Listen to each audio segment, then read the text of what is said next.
Hello बच्चों। तो कैसे हो आप सब।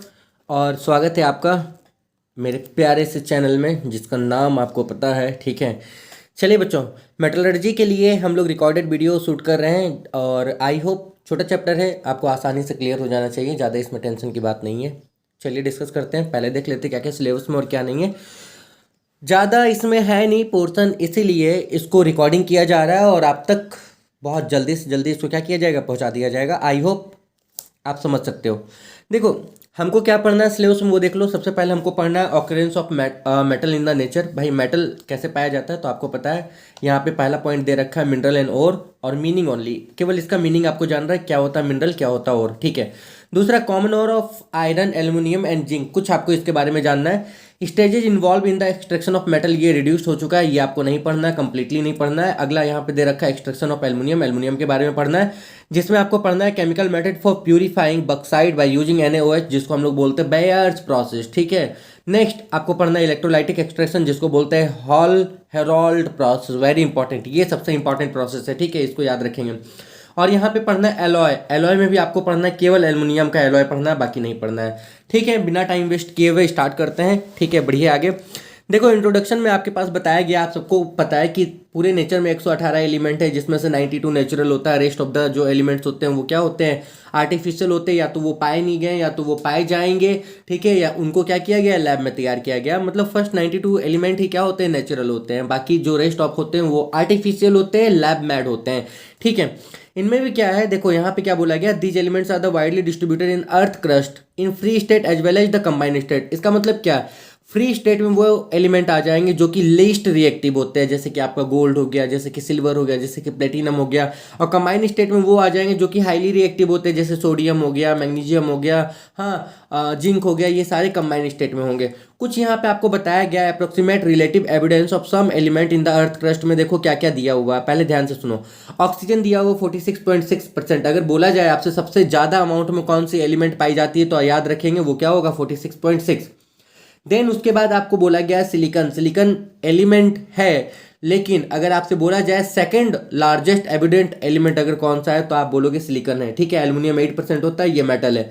आयरन 5% होता है, कैल्शियम, सोडियम, मैग्नीशियम, उसके बाद फॉस्फोरस, हाइड्रोजन, पोटासियम। देखो सबसे ज्यादा पाया जाने वाला मेटल कौन सा है, तो एल्यूमिनियम है। याद रखोगे सबसे ज्यादा पाया जाने वाला मेटल कौन सा है, तो एल्यूमिनियम है।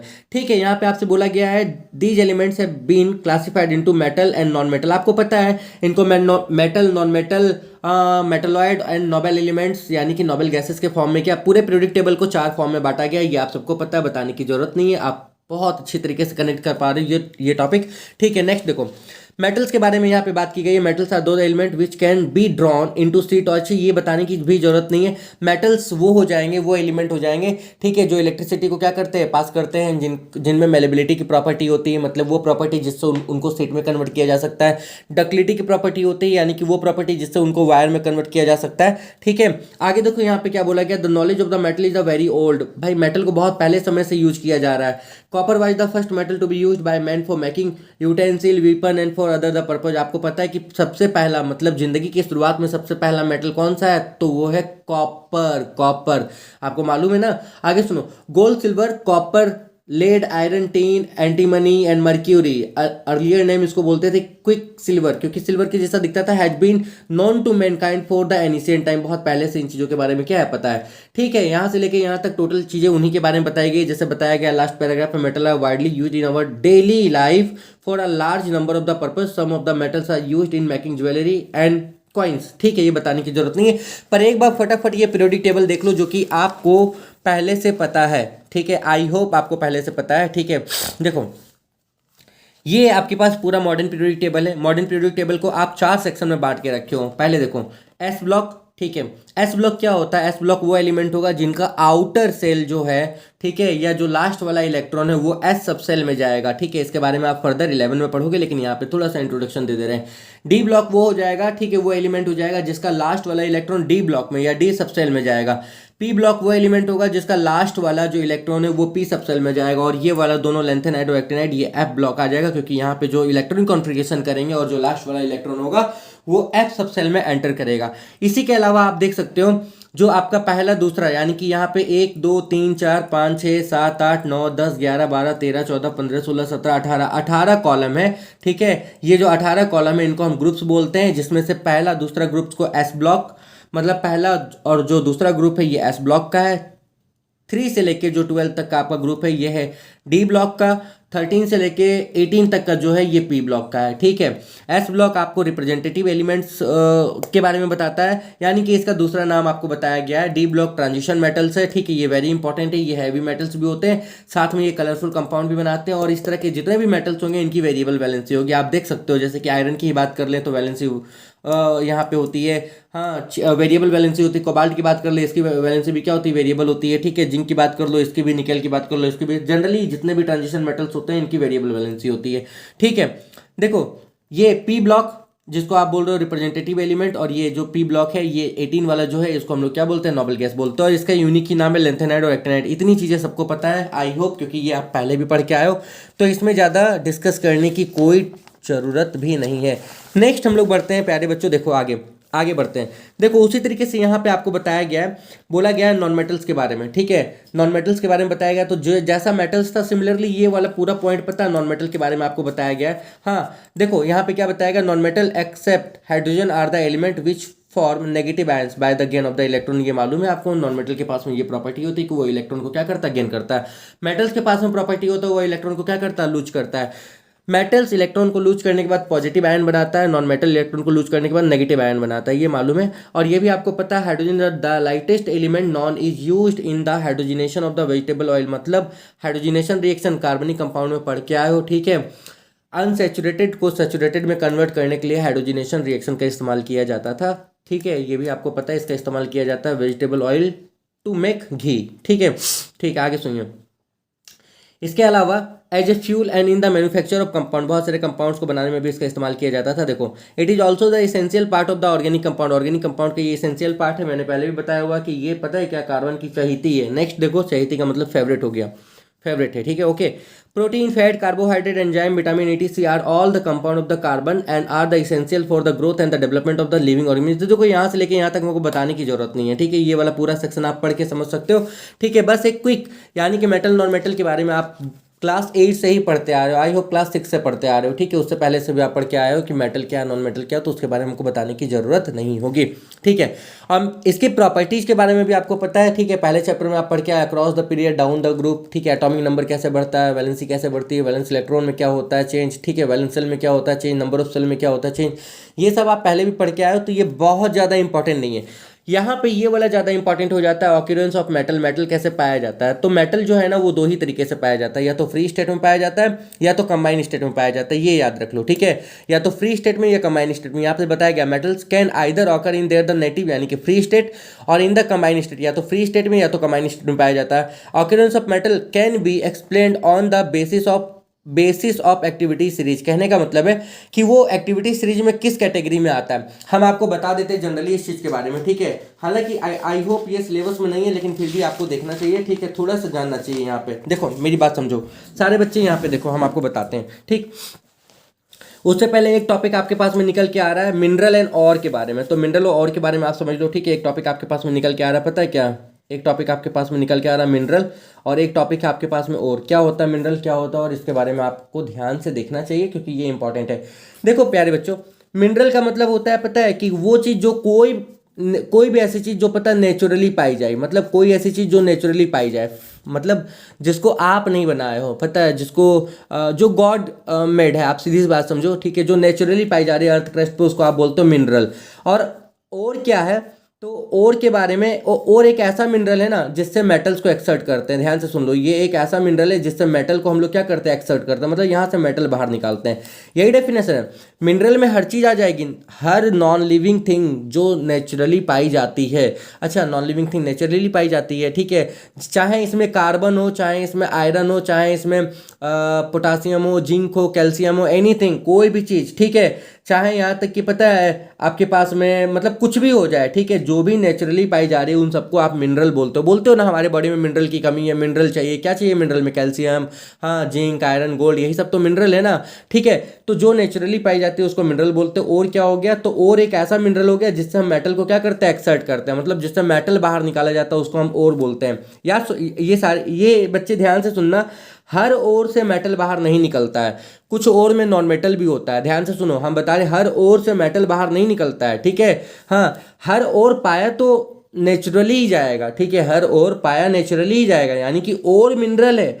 ये याद रख लो सारे बच्चे कि ऑल ओर आर मिनरल, सारे जो ओर है ना ये मिनरल है, क्योंकि सारा ओर पता है नेचुरली ही पाया जाएगा। पर सारे मिनरल से मेटल बाहर नहीं निकलता है, इसलिए सारा मिनरल ओर नहीं है। But all minerals are not ore, यही याद रख लें सारे बच्चे, ठीक है। ये बहुत इंपॉर्टेंट टॉपिक है, यहाँ पे हम ये बता दे रहे ऑल मिनरल्स आर नॉट और, सारा जो मिनरल है ये और नहीं है, इस चीज़ को याद रख लेना, ठीक है। एक नंबर में ये बन सकता है, ये काफ़ी ज़्यादा इंपॉर्टेंट है। तो हमने बताया जो मेटल्स है ना वो दो कैटेगरी में होता है। या तो आपके पास में हो जाएगा फ्री स्टेट, फ्री स्टेट का मतलब क्या है? जैसे कि आपके पास में Ag, जैसे कि आपके पास में क्या हो गया Au, ये फ्री स्टेट में पाया जाता है। कंबाइन स्टेट में आपके पास में हो गया NaCl, जैसे सोडियम, सोडियम कभी भी अकेला नहीं होगा, ठीक है, ये Cl के साथ में होगा, या Na2CO3 कार्बोनेट के साथ में होगा, या यहाँ पे क्या होगा Na2O ऑक्साइड के फॉर्म में होगा, ठीक है। क्यों? क्योंकि ये रिएक्टिविटी सीरीज में ऊपर है, ठीक है। अब जो जितना ज़्यादा ऊपर है वो उतना ज़्यादा रिएक्टिव है, और जो जितना ज़्यादा रिएक्टिव है वो उतना ज़्यादा क्या होगा? कंबाइन स्टेट में होगा। इसको आप ऐसे समझ लो, हम सिंपली बता देते हैं। देखो, कोई एलिमेंट वो कैसे पाया जा रहा है, मतलब उसकी रिएक्टिविटी क्या है, उसके बेसिस पे पता है वो मिलता है। फॉर एग्जांपल हम आपको बता देते हैं, ये लीस्ट रिएक्टिव है, इसको किसी से लेना देना ही नहीं है, ज़्यादा मतलब ही नहीं है, इसलिए फ्री स्टेट में है। पर ये रिएक्टिव है, और रिएक्टिव वाला क्या होता है? कंबाइन स्टेट में पाया जाता है किसी और के साथ में। फॉर एग्जाम्पल बताते हैं, मान लो घर में एक लड़का ए है, एक लड़का बी है। ए बड़ा शांत स्वभाव का है, बी बड़ा गुस्सैल है, तो मम्मी ए को कहीं भी भेज देगी, जाओ, ये कहीं लड़ाई झगड़ा नहीं करेगा, ठीक है, ये किसी से कोई मतलब नहीं, कोई इसको बोला चुपचाप सुन लिया, क्योंकि ये लिस्ट रिएक्टिव है। हाँ, ये फ्री है, जाओ तुम घूम के आओ। पर ये गुस्सैल है, माँ को पता है इसको कहीं भेजेंगे तो ये किसी को खुपचम फरिया लेगा, तब क्या है, मम्मी इसके साथ में पापा को भेजेगी। अरे नहीं नहीं, बड़ा वाला बेटा तुम इसके साथ चल जाओ तो देखना तो ये क्या करता है, मतलब इसके साथ में पता है किसी को जरूर भेजेगी। कारण क्योंकि ये इतना ज़्यादा गुस्से वाला है कि पता चला ये बाहर निकलते ही झगड़ा वगड़ा करने लगा। तो मेन कारण ये, आप इसको इस एग्जाम्पल से भी समझ सकते हो कि जो ज़्यादा रिएक्टिव होता है वो कंबाइन स्टेट में पाया जाता है, रिएक्टिविटी सीरीज में ये। आइए इसी के बारे में एक और डिस्कस कर लेते हैं, ठीक है। ये आपको पहले से पता होगा, अगर नहीं पता है तो ये याद रख लो, ठीक है। जनरली जो होता है कंबाइन स्टेट वो होता है कार्बोनेट, देख लो, जनरली जो होता है ना वो होता है कार्बोनेट, या होता है सल्फाइड, ठीक है, या तो कार्बोनेट का होता है या तो क्या होता है सल्फाइड का। अब ये है तो नहीं, पर थोड़ा समझ लो, कार्बोनेट और जो होता है यानी कि कार्बोनेट के फॉर्म में जो होता है, सल्फाइड के फॉर्म में जो होता है उसको सल्फाइड और बोलते हैं, ये याद रख लो। कार्बोनेट के फॉर्म में जो होता है ना, ठीक है, कार्बोनेट के फॉर्म में जो होता है इसका कैल्सिनेशन करते हैं, क्या करते हैं? इसका कैल्सिनेशन करते हैं, ये याद रखना, ठीक है, इंपॉर्टेंट है, ठीक है, पर सिलेबस में नहीं है। सल्फाइड का क्या करते हैं? सल्फाइड का आपको पता है रोस्टिंग करते हैं, क्या करते हैं? रोस्टिंग करते हैं। ध्यान से सुन लो, ये कार्बोनेट और है तो ये CO3 है, ठीक है, कार्बोनेट का ये होता है, सल्फाइड का ये होता है। अब यहीं पे समझ लो, क्योंकि ऑलरेडी यहाँ पे ऑक्सीजन है इसलिए इसको हम ऑक्सीजन के एब्सेंस में करते हैं, इसको किसके एब्सेंस में करते हैं? एब्सेंस ऑफ O2, यानी कि ऑक्सीजन के एब्सेंस में करते हैं। यहाँ ऑक्सीजन नहीं है तो इसको हम क्या करते हैं पता है? प्रेजेंस ऑफ क्या करते हैं? O2 में करते हैं, ये याद रख लो, ठीक है। लास्ट का काम क्या होगा? इन दोनों को ऑक्साइड में कन्वर्ट कर लेते हैं, ठीक है। इसके बाद कार्बन का इस्तेमाल करते हैं, ठीक है, कार्बन का इस्तेमाल करके यहाँ पे क्या करते हैं? रिडक्शन करते हैं। कार्बन का इस्तेमाल कीजिए, आप यहाँ पे क्या कीजिए? रिडक्शन कीजिए। इसके बाद आपको क्या होता है? यहाँ पे मेटल मिल जाता है। अब ये मेटल कैसा होता है? तो ये मेटल आपके पास में क्या होता है? इम्प्योर होता है। ये बस हमने एक जानने के लिए बता दिया, ठीक है, नहीं तो आप चिल्लाओगे ना सब पोर्शन में नहीं, स्किप करके देख लेना, रिकॉर्डिंग हो रहा है, ठीक है। आई होप यहाँ तक क्लियर हो। चलिए आगे बढ़ते हैं। अगला क्या बताया गया? अगला आपके पास में बताया गया मिनरल ओर के बारे में हम आपको बता दें। यहाँ पे कुछ आपको मेन ओर बताया गया, तो इसको आपको जानना चाहिए, ठीक है। पोटासियम का होता है पता है क्या? कार्नेलाइट होता है, ये इसका मॉलिक्यूलर फॉर्मूला है। सोडियम का होता है रॉक सॉल्ट, ये वेरी इंपॉर्टेंट है, ठीक है, ये याद रख लो। कैल्शियम का होता है लाइमस्टोन और जिप्सम। लाइमस्टोन मार्बल, ये आपको पता है, लाइमस्टोन और मार्बल का फॉर्मूला होता है कैल्शियम कार्बोनेट होता है, ठीक है, जिप्सम होता है, ठीक है। मैग्नीशियम का होता है कार्नेलाइट होता है, ठीक है, यहाँ से आपको मैग्नीशियम पोटासियम दोनों मिल रहा है, आप देख सकते हो मैग्नीशियम और पोटासियम आपको दोनों मिल रहा है, ठीक है। उसके बाद आपके पास एल्युमिनियम का होता है बक्साइट। एल्युमिनियम वेरी इंपॉर्टेंट, ये याद रख लो, एल्युमिनियम का होता है बक्साइट। उसके बाद क्रायोलाइट है, ठीक है। उसके बाद फेल्सपर है, फिर माइका है, ठीक है, ये वाला फॉर्मूला है। जिंक का जिंक ब्लेड हो जाएगा, ठीक है, कैलेमाइन हो जाएगा। उसके बाद आयरन का हेमेटाइट होता है, है, हाँ रेड ब्राउन दोनों। उसके बाद ये सारा मतलब ये दो टॉपिक आपको याद रख लेना चाहिए, एल्युमिनियम और आयरन। एल्युमिनियम तो आपको इसमें एक्सट्रैक्शन ऑफ एल्युमिनियम भी पढ़ना है, ठीक है।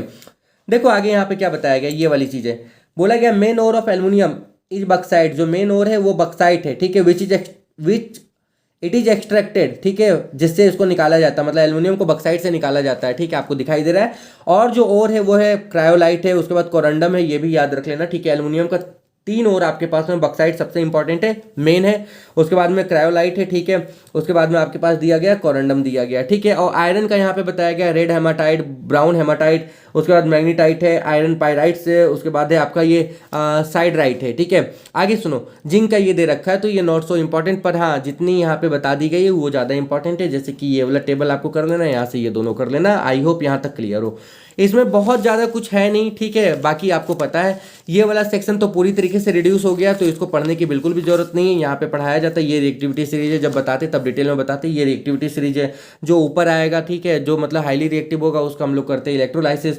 जो मॉडरेट रिएक्टिव होता है उसको वो या तो कार्बोनेट के फॉर्म में होगा या तो सल्फाइड के फॉर्म में होगा, इसका मतलब उसका कैल्सिनेशन या रोस्टिंग करते हैं। जो लीस्ट रिएक्टिव है उसको हम लोग करते हैं, उसका हम लोग क्या करते हैं, उसका हम लोग करते हैं जनरली, उसका हम लोग क्या करते हैं, रोस्टिंग करते हैं। 11 में फिर से मिलेगा ये, आप टेंशन मतलब इनऑर्गेनिक केमिस्ट्री 11 में फिर से दिमाग खाएगी, तो वहाँ पे मत चिल्लाना, पोर्शन में नहीं है, पोर्शन में नहीं है। चलो आगे बात करते हैं, ध्यान से दो। जैसा कि आपको पता है अगला जो आपका टॉपिक आएगा वो आएगा एक्सट्रैक्शन ऑफ एल्युमिनियम। एल्युमिनियम को कैसे निकाला जाता है, ठीक है, ये ज़्यादा इंपॉर्टेंट है। ये देख लो, एल्युमिनियम सिंबल एल होता है, रिलेटिव एटॉमिक मास होता है 27, ठीक है। कलर होता है सिल्वरी वाइट मेटल होता है, ठीक है, मेटल है ना। एटॉमिक नंबर 13 होता है, स्पेसिफिक ग्रेविटी 2.2 होती है क्योंकि ये भारी होती है, मेटल्स है ना। वैलेंसी इसकी क्या होती है, 3 होती है। इलेक्ट्रॉन कॉन्फ़िगरेशन देख सकते हो 2 8 3, के सेल, एल सेल, और ये क्या है, एम सेल है। भाई ये आपके पास में के है, ये एल है, और ये क्या है, एम है। पोजीशन पीरियोडिक टेबल में क्या हो जाएगा, तो यहाँ पे तीसरे पोजीशन पे होगा, ये भी आपको याद रखना है, ठीक है। 1 2 3 3 सेल है ना। नंबर ऑफ सेल क्या बताता है, नंबर ऑफ सेल बताता है पोजीशन के बारे में, ठीक है। और ये भी आपको पता है aluminium is the most evident metal in the earth crust. Earth crust में सबसे ज़्यादा पाया जाने वाला अगर कोई मेटल है तो वो कौन सा, एल्युमिनियम है, आपको मालूम है, ठीक है। एलिमेंट के बारे में बात की जाएगी तो ऑक्सीजन होगा, ये याद रख लो। एलिमेंट के बारे में अगर बात करेंगे तो ऑक्सीजन होगा, पर अगर मेटल के बारे में बात करेंगे तो एल्युमिनियम होगा, ये याद रख लेना। Silicon is the second evident element in the earth crust, but silicon is not a metal. Aluminium is the relative metal and so reactive metal and so does not occur free state, ठीक है। ये आपको पता है aluminium reactive है, हाँ, इसलिए free state में नहीं पाया जाता। तो मैंने बताया जो रिएक्टिव है वो कंबाइंड स्टेट में पाया जाता है। एल्युमिनियम वाज डिस्कवर्ड बाय ऑस्ट्रेड, ये साइंटिस्ट है, आपको पता है ना, 1825 में इन्होंने क्या किया, डिस्कवर किया। चलिए एक्सट्रैक्शन ऑफ पढ़ते हैं एल्युमिनियम के बारे में। Hall and Harold in 1885 developed the process of extraction, मतलब इन्होंने क्या किया था, एक्सट्रैक्शन का प्रोसेस खोजा था। Aluminium is extracted from its main ore, सबसे ज्यादा पता है एल्युमिनियम को निकाला जाता है बक्साइट से। बक्साइट का मॉलिक्यूलर फॉर्मूला आपको याद रखना चाहिए। बक्साइट में 60% ये होता है Al2O3, ठीक है। द रेस्ट बीइंग सैंड, बाकी जो बचा हुआ होता है वो होता है sand, ferric oxide and titanium oxide होता है। मतलब ये सारे के सारे इनको गैंग इंप्योरिटीज बोला जाता है, ये सारे के सारे, क्योंकि 60% ही तो वहाँ पे ये है एल्युमिनियम ऑक्साइड है ना। इट इज कंसनट्रेटेड और purified by the chemical method से इसको क्या किया जाता है, प्यूरिफाई किया जाता है। प्यूरिफिकेशन ऑफ बक्साइड और, अब यहाँ पे देख लो बक्साइड और का जो प्यूरिफिकेशन दिया हुआ, ये दिया हुआ बेयर्स प्रोसेस से। देखो हम आपको बता देते हैं, सिंपली हम आपको यहाँ पे बता दे रहे हैं, ये ज़्यादा टेंशन की बात नहीं, इसमें आपको रिएक्शन याद करना होगा, ठीक है। बेयर प्रोसेस क्या बोलता है, ये बोलता है प्यूरिफिकेशन ऑफ बक्साइड और का। ध्यान से सुनो, conversion of backside into alumina. अच्छा ये बक्साइड है, ध्यान से सुन लो, ये क्या है, ये है बक्साइट, ठीक है। ध्यान से सुनो, ये क्या है, ये है बक्साइट, हम आपको बताते हैं ये है बक्साइट, ठीक है। चलिए देखो, बक्साइट इज ग्रिंडेड फाइनली, मतलब इसको पतला पतला बहुत बारीक तरीके से इसको क्या किया जाता है, ग्रिंड किया जाता है। And heated to remove volatile impurities, कहने का मतलब जो उड़ जाए ना उसके लिए इसको गर्म किया जाता है, ठीक है। It is then heated under the pressure with concentrated caustic soda solution for 2 to 8 hours at 140 degree centigrade to 150 degree centigrade leaching. ये याद रख लो, ये वेरी इंपॉर्टेंट है। ये टर्म कंडीशन, जितने भी टर्म कंडीशन दिए इनऑर्गेनिक रिएक्शन की, ये आपके लिए काफी ज्यादा इंपॉर्टेंट हो गए, ये याद रख लेना। 2 से 8 घंटे तक इसको गर्म किया जाता है। क्या होता है गर्म करने के बाद में, backside dissolve and form sodium Meta aluminate. भाई ये घुल जाएगा इसके साथ में, तो ये बनाएगा पता है क्या, सोडियम मेटा एल्यूमिनेट बनाएगा, because of the amphoteric nature of the aluminium. Aluminium amphoteric nature का होता है ना, पता है ना, ये एसिड और बेस दोनों फॉर्म करता है, मालूम होगा आपको। Living behind insoluble impurities called the red mud. भाई इनसॉल्युबल इम्प्यूरिटीज वहां पे छूट जाता है, जिसको हम लोग बोलते हैं red mud. Red mud consist of the ferric oxide, iron के कारण वो क्या होता है, रेड होता है, ठीक है। और उसमें क्या होता है, साथ में बालू वगैरह मिला हुआ रहता है। Which are removed by filtration, जिसको फिल्टर करके हटा, क्योंकि रेड मड है ना, नीचे सेटल करेगा। आगे सुनो, on diluting sodium meta-aluminate with water and cooling to 50 degree centigrade it get hydrolysis to give aluminium hydroxide. यानी कि इस रिएक्शन को आगे बढ़ाया गया, देखो वाटर के साथ में, तो यहाँ पे क्या बना, सोडियम हाइड्रोक्साइड बना, साथ में बना पता है क्या, एल्यूमिनियम हाइड्रोक्साइड बना। और अगले स्टेप में पता है ये जो प्रिसिपिटेट यहाँ पे बना है एल्यूमिनियम हाइड्रोक्साइड, इसको गर्म किया गया 1000 डिग्री सेंटीग्रेड पे, तो आपके पास में निकल के क्या आया, निकल के आया Al2O3। यही है एल्यूमिना, ठीक है, यही एल्यूमिना, जिससे एल्यूमिनियम को आगे क्या किया जाएगा, निकाला जाएगा। और साथ में क्या है, साथ में वाटर मॉलिक्यूल है। यानी कि ये जो बेयर्स प्रोसेस का रिएक्शन है, ये 3 स्टेप में, एक स्टेप आपके पास में यहाँ पे होगा, एक स्टेप आपके पास में यहाँ पे होगा, और एक स्टेप आपके पास में क्या होगा, यहाँ पे होगा। आई होप आप क्लियर हो पूरी तरीके से। रिएक्शंस तो आपको याद ही रख लेना है, इसलिए हम आपको बता रहे कि दोपहर के बाद आप कोई भी क्लास अटेंड नहीं करना, जितना रिएक्शन है, जो याद करने वाला टॉपिक की, ये सारी चीज आपको क्या करनी है, कवर कर लेनी है। नेक्स्ट देखो यहाँ पे क्या बताया गया, बोला गया the filtrate containing sodium hydroxide is again used to extract aluminum from bauxite। तो ये हम बता चुके हैं, बताने की जरूरत नहीं है, ठीक है। नेक्स्ट यहाँ पे आपको क्या बताया गया, aluminium oxide due to its great affinity for oxygen is a very stable compound, it is not reduced easily by common reducing agent like the carbon, उसके बाद कार्बन मोनोऑक्साइड और hydrogen, hence electrolytic reduction was chosen. देखो ये जो aluminium oxide है ना, आप देखो हम एक चीज बता देते हैं, जब किसी भी मेटल के कार्बोनेट या सल्फाइड को ओर में कन्वर्ट कर लेते हैं, यहाँ पे मैंने आपको बताया ना अभी टेबल, क्या बताया था मैंने, यहाँ पे आपको एक टेबल बताया, कहाँ बताया है, एक मिनट, बस एक मिनट, यहाँ पे मैंने क्या बताया था कि कोई भी जब मेटल का एक्सट्रैक्शन करते हैं, उसको ऑक्साइड में कन्वर्ट करने के बाद में कार्बन के साथ में रिडक्शन कराते हैं। क्यों, क्योंकि कार्बन ऑक्साइड को लेकर अलग हो जाता है तो मेटल मिल जाता है। एल्युमिनियम के केस में ऐसा नहीं है, क्योंकि एल्युमिनियम जो है ना, एल्युमिनियम का जो ऑक्साइड है ना, ये पता है क्या है, एल्युमिनियम का ऑक्सीजन के लिए काफ़ी तेज एफिनिटी है, मतलब ये ऑक्सीजन को छोड़ना ही नहीं चाहेगा। यहाँ तुम कुछ भी कार्बन वार्बन का इस्तेमाल कर लो, ये ऑक्सीजन को हटाना ही नहीं चाहेगा। जब ऑक्सीजन हटेगा नहीं तो एल्युमिनियम मिलेगा नहीं। यही कारण है कि पता है क्या, इलेक्ट्रोलाइटिक, यहाँ पे इलेक्ट्रोलाइसिस हम लोग क्या इसके लिए चूज किए, ताकि क्या कर सके, इसको प्यूरिफाई कर सकें। ये आप सबको पता है, आगे सुन लो। अगला जो आपके पास में निकल के आ रहा है, ठीक है, ये वाला पैराग्राफ आप पढ़ लेना, नॉट सो इंपॉर्टेंट, ठीक है। यहाँ पे आपको बताएगा difficulties faced in obtaining aluminium from alumina, क्या क्या कठिनाई आती है उस चीज़ के बारे में यहाँ पे बताया गया, नॉट सो इंपॉर्टेंट, पर एक बार देख लोगे तो ठीक ही रहेगा। अगला देखो, इलेक्ट्रोलाइटिक रिडक्शन, अभी बताया ना मैंने कि ये जो Al2O3 है ना, एल्युमिनियम का ऑक्सीजन के लिए बहुत ज़्यादा एफिनिटी होता है, तो इसको कॉमनली हम हटा नहीं सकते, तो करेंगे क्या, तो करेंगे इसका इलेक्ट्रोलाइटिक रिडक्शन। क्या करेंगे, इलेक्ट्रोलाइटिक रिडक्शन करेंगे। और इस प्रोसेस को हम लोग बोलते हैं हॉर हेरोल्ड प्रोसेस। क्या होता है, ध्यान से सुनो। एक होता है इलेक्ट्रोलाइटिक सेल, ठीक है, कैसा होता है, बोला गया रेक्टेंगुलर आयरन टैंक होता है विथ स्लोपिंग बॉटम, मतलब इसका जो बॉटम होता है ना, वो स्लोप इस तरीके से झुका हुआ टाइप का होता है, ठीक है। The sloping bottom of the tank facilitate the removal of the molten alumina, the tank is lined with gas carbon, ठीक है। इलेक्ट्रोलाइट्स में क्या क्या हम लोग लेते हैं, तो देख लो मोल्टेन एल्यूमिना लेते हैं 20%, ये 20% ही होता है, ठीक है। एल्यूमिना जो है ना, ये वाला, ये 20% होता है। उसके बाद एक क्रायोलाइट 60%, उसके बाद एक फ्लोस्पर, ये 20% है, ठीक है। उसके बाद बोला गया powdered Coke is sprinkled over the surface of the electrolyte. Temperature कितना रखा गया, तो टेम्परेचर रखा गया 950 डिग्री सेंटीग्रेड, याद रख लेना। वोल्टेज 5 to 6 रखा गया, क्यों रखा गया है, क्योंकि यहाँ पे ये देखो रीजन दिया गया, avoid decomposition of the molten cryolite. भैया मोल्टेन क्रायोलाइट जो है ना, इसका जो डिकम्पोजिशन है इसको रोकने के लिए। चलिए बात करते हैं। ये टैंक बताया गया, आप देख लो यहाँ पे, ये टैंक बताया गया, ठीक है। ये कार्बन लाइनिंग कैथोड है यहाँ पे, ठीक है।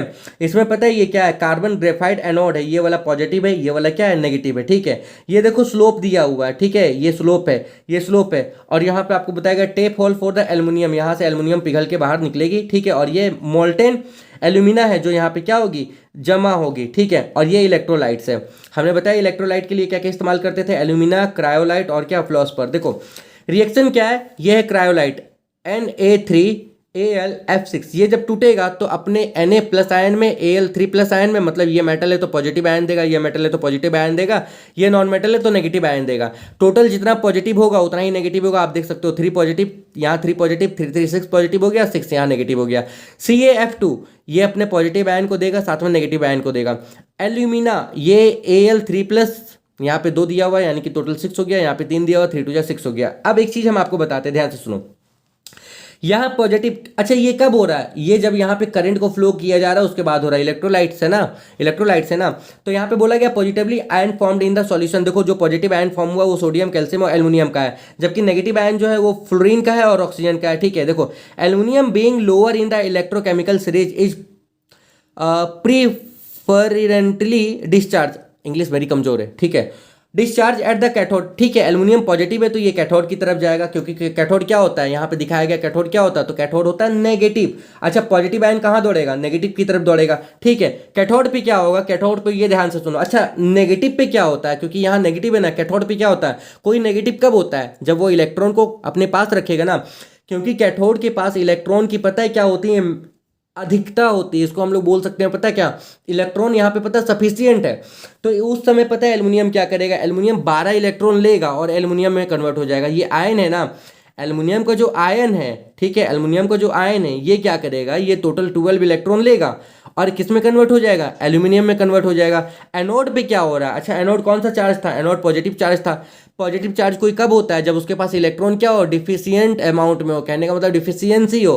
तो वहां पे ये जो नेगेटिव जितने भी चार्ज हैं इनके पास इलेक्ट्रॉन्स ज़्यादा है। नेगेटिव कब होता है, जब ये इनके पास इलेक्ट्रॉन्स ये क्या किसी से लिए हुए हों, तो इनके पास इलेक्ट्रॉन्स क्या है ज़्यादा। तो ये एनोड पे क्या करेंगे, इलेक्ट्रॉन को लूज करेंगे, ये 12 इलेक्ट्रॉन लूज करेगा तो ये बनाएगा ऑक्सीजन में 6O2, 6O सॉरी, ये 6O का मतलब है 3O 3O, यानी कि ये पता है मॉलिक्यूल बना रहा है। ठीक है आगे सुनो, anode is oxidise to carbon monoxide which further form the carbon dioxide. बाद में पता है ये क्या कार्बन डाइऑक्साइड फॉर्म करता है, तो ये कुछ खास नहीं था, आपको यहीं तक जानना था। आगे सुन लो यहाँ पे क्या बोला गया, बोला गया the anode has got to be replaced from time to time as it get oxidized by the oxygen evolve at the। अच्छा एनोड को समय समय पे क्या करना है, हटा लेना, और यहाँ पे कुछ नहीं है। नेक्स्ट देखो, when the supply of the alumina decrease, जब एल्यूमिना का सप्लाई कम हो जाएगा, ठीक है, the voltage suddenly jump from 40 degree to 60 degree volt. if a bulb is attached to the apertures it will glow brightly then fresh alumina is added। ठीक है, तब वहाँ पे हम दोबारा एल्यूमिना क्या करेंगे, ऐड कर देंगे। Aluminium obtained is 99.8% pure. इस प्रोसेस से जो एल्यूमिनियम मिलेगा वो क्या होगा, 99.8% प्योर मिलेगा। ये ध्यान से सुनो, मतलब बताया गया जब एल्यूमिना कम होने लगेगा धीरे धीरे, क्योंकि इस सॉल्यूशन से जब एल्यूमिना क्या होगा, कम होने लगेगा ना, तो वहां पे पता है उसका वोल्टेज बढ़ जाएगा, वोल्टेज बढ़ेगा तो बल्ब जलने लगेगा। आपको पता चल जाएगा कि वहां पे पता है उसका कमी हो गया और एल्यूमिना वहां पे क्या करो, डालना है, ताकि एल्यूमिनियम आपको मिल सके। ठीक है, अब इसके बारे में थोड़ा सा जान लो। ठीक है, यहाँ पे कुछ नोट दिया गया, क्रायोलाइट क्या है, तो बोला गया lowers the fusion temperature from इतना टू इतना एंड इनहेंस कंडक्टिविटी। ठीक है, ये पढ़ लीजिएगा। उसके बाद है आपका पता है फ्लोस्फर एंड क्रायोलाइट है, उसके बाद पाउडर्ड कोक है। ठीक है, पढ़ लीजिएगा। और जो रिफाइनिंग ऑफ एल्यूमिनियम दे रखा है ये आपको बोला गया नॉट इन सिलेबस, ये सिलेबस में नहीं है, यहाँ पे दे रखा है, ये सिलेबस में नहीं, तो इसको पढ़ने की जरूरत भी नहीं है। ठीक है, ये याद रखेंगे सारे बच्चे। आई होप यहाँ तक आप क्लियर हो। देखो इनऑर्गेनिक है रिएक्शन तो आपको याद रखना होगा, नो डाउट। इसके बाद आपके पास क्या बच रहा है, इसके बाद बच रहा है आपके पास में एलॉय। एलॉय क्या, देखो ये फ्लो चार्ट दिया गया है यहाँ पे। ठीक है, वही जो पीछे पढ़ के आए हो ना, ये वो फ्लो चार्ट दिया गया, हम आपको बता दे रहे हैं। ये टोटल वो क्या किया गया, फ्लो चार्ट दिया गया, याद करो। बक्साइट का फॉर्मूला क्या था, Al2O3 था, डॉट क्या 2H2O था, और ये जो पूरा रिएक्शन आप करके आए थे, इस रिएक्शन का नाम यहाँ पे पढ़े हो, इस रिएक्शन का नाम पता है क्या, बेयर्स प्रोसेस। यही तो ये 3 रिएक्शन मैंने बताया, 1 2 3 रिएक्शंस, मतलब बेयर्स प्रोसेस में ये 3 रिएक्शंस आपका क्या है, इंक्लूड है। ठीक है, इसके बाद इलेक्ट्रोलाइटिक रिडक्शन। ठीक है, वहाँ पे क्या हो रहा था ये मैंने बता दिया था। और लास्ट में क्या, प्यूरिफिकेशन बाय इलेक्ट्रोलाइसिस, क्योंकि जो आपके पास में मेटल मिलेगा, ठीक है, उसमें कुछ इंप्योरिटीज होगी, तो उसको हटाने के लिए आप क्या करोगे। ठीक है, आगे सुनो। इसके बाद आपके पास बच रहा है एलॉय। एलॉय में क्या बच रहा है, एलॉय सबको पता है एलॉय होता है क्या है, 2 या 2 से ज़्यादा एलिमेंट्स का क्या होता है, मिक्सचर होता है। ठीक है, चाहे वो मेटल हो, नॉन मेटल हो, मेटल मेटल हो, नॉन मेटल हो, या मेटल नॉन मेटल हो। ठीक है, यहाँ पे आपको केवल पढ़ना है एल्यूमिनियम के बारे में। एल्यूमिनियम में भी आपको पढ़ना है ड्यूरेलियम के बारे में। ठीक है, और अगला पढ़ना है मैग्नीशियम के बारे में। ड्यूरेलियम वेरी वेरी इंपॉर्टेंट है, ये याद रख लो। ये 95% इसमें एल्यूमिनियम होता है, 4% कॉपर, 0.5% मैग्नीशियम और 0.5% मैग्नीज होता है। प्रॉपर्टीज क्या होती है, लाइट होती है, हार्ड होती है, रेजिस्टेंस टू कोरोजन, आसानी से कोरोजन इसका नहीं होता, जंग वंग आसानी से नहीं लगती, और हाई डक्टाइल होती है। यही कारण है पता है इसका बॉडी जो एयरक्राफ्ट बनाने में, मतलब एरोप्लेन वगैरह का बॉडी बनाने में इसका इस्तेमाल करता है। ठीक है, बस वगैरह बनाने में या बस का कुछ पार्ट्स बनाने में इसका इस्तेमाल किया जाता है, लाइट टूल बनाने में किया जाता है, प्रेशर कुकर बनाने में किया जाता है। और मैग्नीशियम इसका इस्तेमाल कहाँ करते हैं, तो सेम ये आपको दिया हुआ, तो ये टेबल आपको याद होनी चाहिए, एनी हाउ याद होनी चाहिए, इसलिए हम आपको बता रहे हैं दोपहर के बाद का जो समय होगा वो सिर्फ और सिर्फ आपका होगा। आई होप आप क्लियर हो। ठीक है, छोटा सा टॉपिक था इसलिए हम रिकॉर्ड करके इसको क्या कर रहे हैं, अपलोड कर रहे हैं। मेरी अगर बात आप सुन रहे हो तो आप याद रखो, दोपहर के बाद आपको कोई क्लास अटेंड नहीं करनी है, आप सेल्फ स्टडी और बुक पे फोकस करोगे, नहीं तो एग्जाम में बोलोगे कि ये याद था और याद होते हुए भी आपको नहीं आया। तब तक के लिए all the best, have a good day.